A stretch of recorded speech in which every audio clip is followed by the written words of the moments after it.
How an organisation is designed has a crucial impact on what it can accomplish. It's therefore an important subject of research and much debate.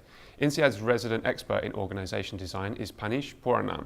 He's penned a new book on the subject, The Microstructure of Organisations, that helps readers understand how to design firms and what the new thinking is in this space. Panish, thanks for joining me. Glad to be here. So my first question for you is, this is a big subject, but your book has broken it down. What are the key ideas you would put forward that are most relevant to managers and practitioners? As you say, Chris, this is a very complex topic, and I think precisely because it's so complex, it's useful to have a diversity of perspectives on organization design. The perspective that I'm offering is built around 4 central ideas. I'll go through them very quickly. First, the idea is that when we think of organizations, we have to be very broad-based in our understanding of what an organization is. So to me, an organization is any multi-agent system with a goal, which means a team is an organization, so is a dyad, so is a department, so is a division, a company, or even an ecosystem or a social movement. These are all organizations because they are multi-agent systems with a goal. So what's the point of defining it that broadly?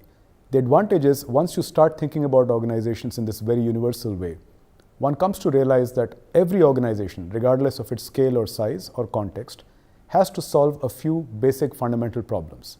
These are the problems of division of labor, how do you break down the goals of the organization into subtasks, and integration of effort, which is how do you integrate back the efforts of the different tasks that have been allocated to different agents in the system. This is universal. Again, it doesn't matter whether we are talking about a strategic alliance or an ecosystem or a company or a department. If it's an organization, which by the first definition it is, it has to solve these 2 problems. The third big idea is that when we think about organization design, very often we obsess about structure. Now, structure is important, there's no doubt about it, but it's only one of the 3 pillars in my view of organization design.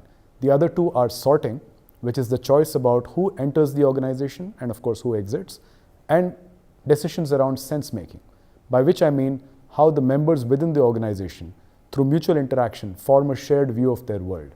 You would also think of it as culture if you like, but culture is not the whole part of it. So sorting, structuring and sense making, that's the triad of ideas that together shape design. And the last part of the set of 4 ideas is the notion that structure is fractal. What do I mean by that? Even the most complex organization in the world, whether it's an ABB or a Procter & Gamble or a Deutsche Bank, it may have a very complicated multi-geography, multi-business structure. But if you look carefully at it, it can be broken down into a few recurrent patterns of interaction, which are called microstructures. To give you an example, the microstructure featuring a supervisor and a set of subordinates is a triangle, and that triangular structure recurs both on the shop floor as well as in the boardroom. Now, of course, there are huge contextual differences between shop floors and boardrooms, but there is something about the triangular pattern which is universal. And what my approach is trying to do is to extract those universal features in a way that we can reapply them to different contexts using various tools. Now, this book is of course written primarily for academics, researchers, and people who analyze organizations, including consultants. But I think the implications of these ideas are quite broad-based and will shape, or should shape, I hope, the way managers think about how they design their organizations. So rather than think about organization design as something that's done only in the boardroom and affects the entire company, every manager who runs a team is an organization designer. That's one of the central messages of the book. And what do you see as some of the biggest transformative changes in the way organizations work compared to the way they have in the past? So, as usual, big changes come from technology and they come from changes in culture and society. In terms of technology, I would point out the changes in terms of automation, the replacement of human capital with machinery and equipment, but also automation of knowledge work, which is exactly where the algorithms and the AI wave is leading us now, where a lot of knowledge work formerly done by individuals and teams can now be automated through the use of algorithms.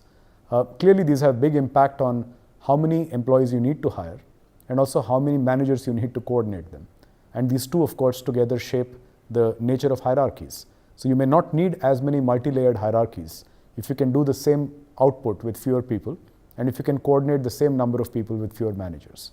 So both of these effects clearly have some kind of a pressure on hierarchies to become flatter. The other cultural change I'll mention is also an interesting one.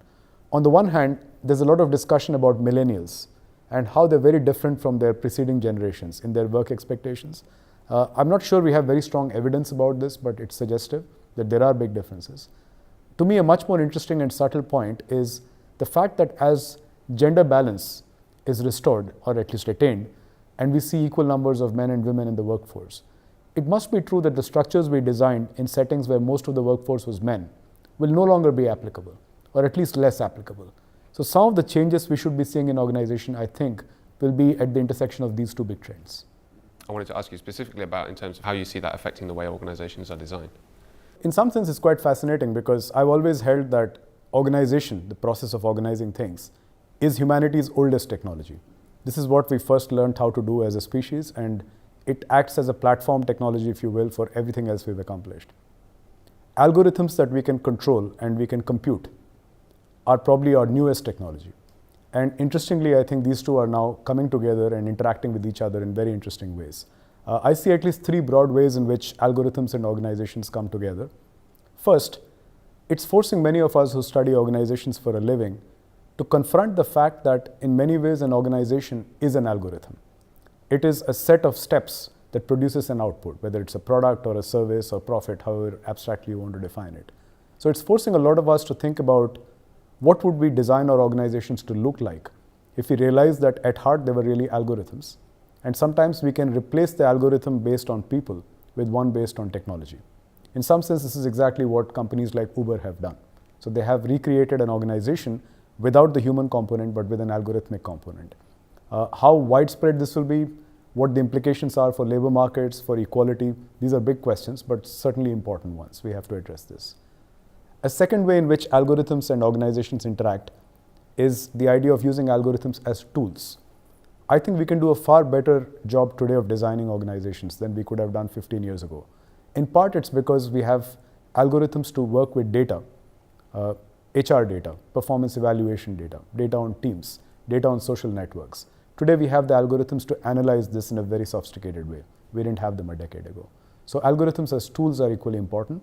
And the last piece I'll mention, which is a bit futuristic, you might think of it as sci-fi, is the idea that algorithms might be equal members in human production teams. So one could imagine an investment committee in an investment bank or in a hedge fund or in a venture capitalist context or even in a corporate context where some of the voting members are humans and some are algorithms. And the final decision is one that takes into account the views of both. Right? And these kind of scenarios, I think, are increasingly becoming likely and technologically feasible and will obviously shape the way organizations work.